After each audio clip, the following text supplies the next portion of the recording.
ang halamanan na kung saan ay mayroong production na yan sitting kasalukuyan nag-harvest at ito yung nagmamanatili ng hardin siya, nagdidilig ng mga halaman at paano ay nagkakaroon ng magandang tanawin dito sa Mediterranean Heights Phase 2. Ayan, meron siyang na-harvest na ilang ting okra. Ayan.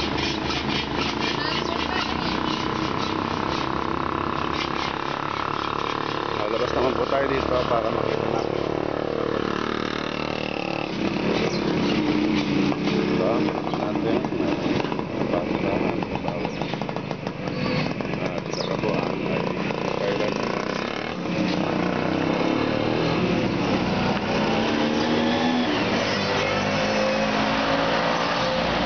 mayroon din pa mga kalat-kalat dito kasi hindi talaga namamansin na mga tao ay nahilig sa pulutin.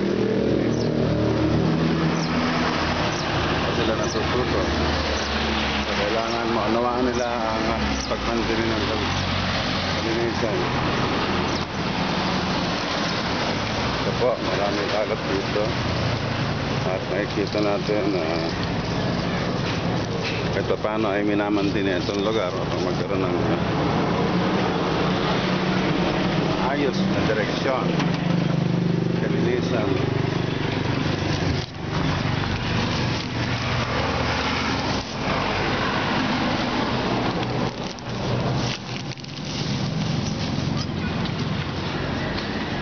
Babalik tayo doon para tapon ng ilang mga kalat dito sa basurahan.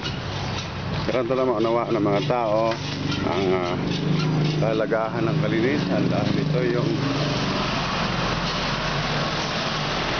yung nagbibigay inspirasyon para sa ating pamumuhay. Mga kalat na ito ay nagsisilbing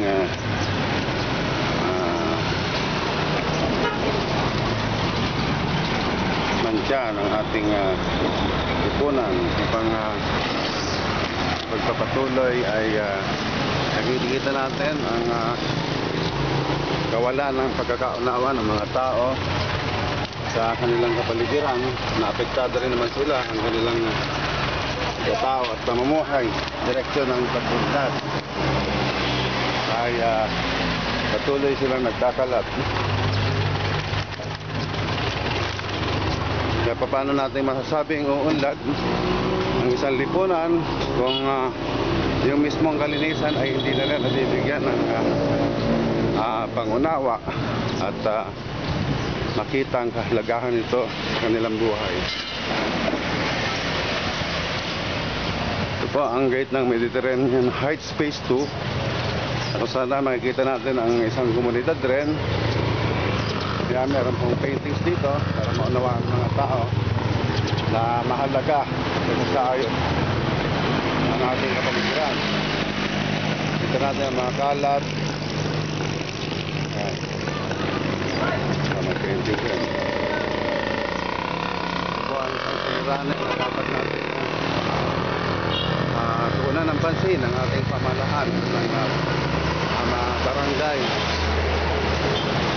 Ito po ay kung isang magiging maayos, malinis at maganda ay magsisilbing inspirasyon ng mga tao upang sila ay tumulong sa kanilang maghahanap buhay.